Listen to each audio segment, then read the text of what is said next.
Hi you guys, my name is Natalie and this is Nat'sNook. If you're new to my channel, welcome. And if you're not, I'm glad to have you back. Alright, so from the title of the video and the thumbnail that you saw before you decided to click and watch, today I am going to be doing a mini book haul.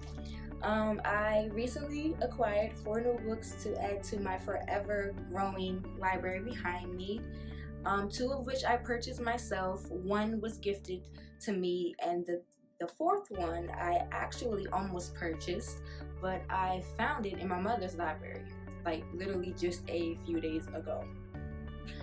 Which is the book we're going to start with first. It is Quiet by Susan Cain. It's a book of research, of stories about introverts in society versus, extroverts, and how most introverts make up the population of, the human race. I am an introvert myself. I keep to myself quite often. I only express myself when I feel like there is a need.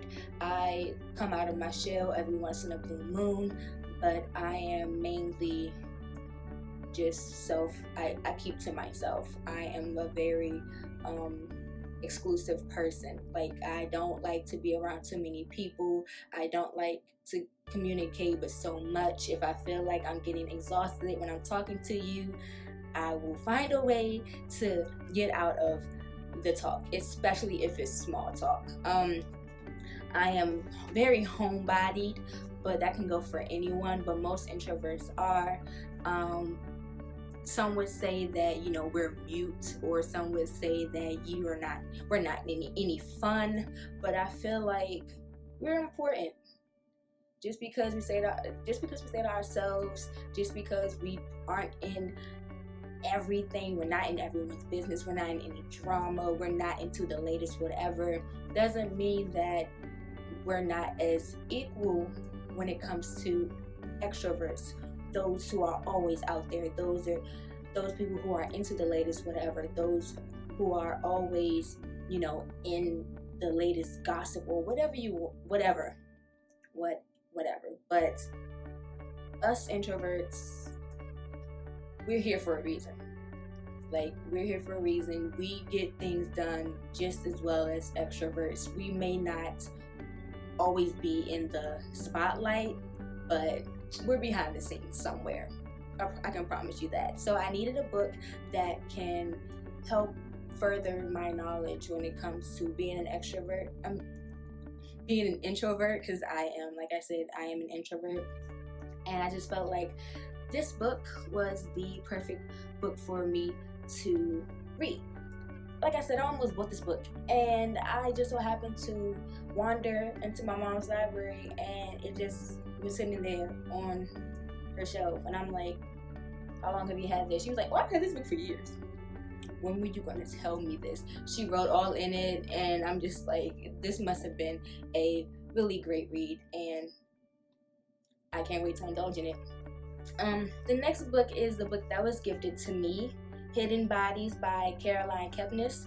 Now, I recently just finished reading You, which is the prequel to this book, and this is the sequel. I also watched a Netflix show based on the book You. I'm not going to really get into it because I'm going to save that for a later review video, but I was given this as a gift, and so I will be reading this as part 2 of the You series. And if you know anything about You, if you know anything about the show, then you know, like, we're here, that this whole series is so I'm happy that I have this. Shout out to the friends that buy you books, because like, they know that you are a lover of books, so they listen to when you say, I need new books, and then they come bearing books. Those are the friends you keep. Now, like the past week, I would say I hadn't really been feeling like my best self. I have been questioning my relationships with people, with individuals, I've been doing a lot of overthinking when it comes to myself and my purpose, and like, what am I doing, or what should I really be doing with my life as of now. And I kind of needed some type of guidance. I couldn't look at social media. I felt like I didn't want to go to another individual with this kind of self problem. So I was like, why not look to literature, which is what I did. I bought myself a self-help book, What a Time to Be Alone by Shadira, aka the Slumflower. She's a famous blogger. She's now an author, and she also does a lot of she does TED Talks, and she does a lot of workshop, and just communicating with young women about how they are important, they have a purpose, and it's now time to love yourself and figure out your relationships with those individuals that are in your life and that were once in your life, and how sometimes you just have to let toxic people go. You have to let those relationships go. You have to decide what's good for you and what is good for the relationship. And sometimes they may not want to go, but it's like you gotta give them you gotta go.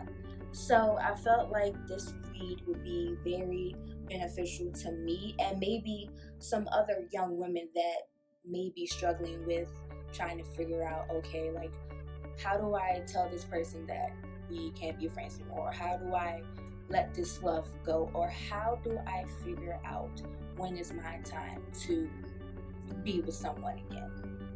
But I have to focus on me first.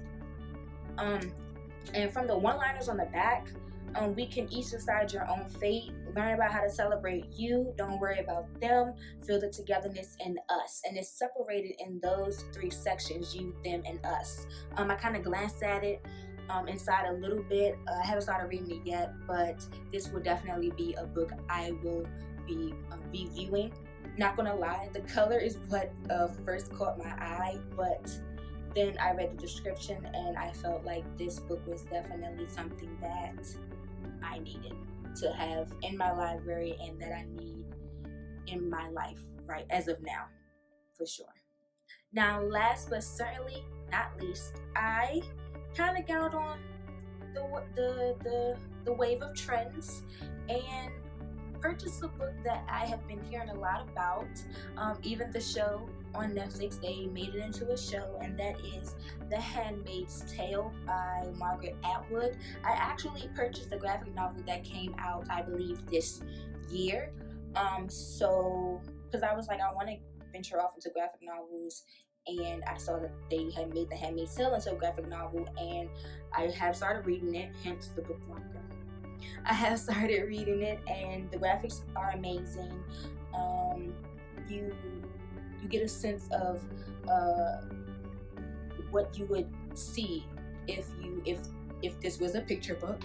I haven't watched the show, but after I finish reading this, I will certainly dive off into the show on Netflix. And this is probably another book that I will review in a later video.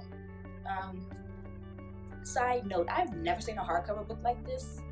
Like, both of these, when I got these, I was like, they make hardcover books like this without the sleeve? I was impressed. I'm not gonna lie, I was impressed, and I was very intrigued because these books are beautiful. I am not I'm sorry to say this, but I am not a fan of hardcover books because I always have to take the sleeve off, and it's like the sleeve always gets in the way of me reading, and I'm just like, okay, sleeve, you gotta go. So I'll have like a container full of sleeves from hardcover books. And then, hear me out, and then when I'm done reading them, I'll put the sleeve back on and then just put the book back on my shelf. But I did have a friend that told me, just take the sleeve down inside the book, and I was like, I never thought to do that. Still haven't done it. But that's all for my video, guys. It was just a mini book haul of 4 books that I recently acquired, and I just wanted to share them with you. If you all like this video, make sure you give it a thumbs up. Also, in the comment section below, comment the open book emoji, the stacked book emoji, or a title of your favorite book, so that I know that you're here and that you're listening to my content and enjoying it. And if you haven't already, make sure you subscribe and hit that bell notification for further uploads, because there will be more bookish content coming to you from me. I guess I'll see you next time in the Nook. Bye guys.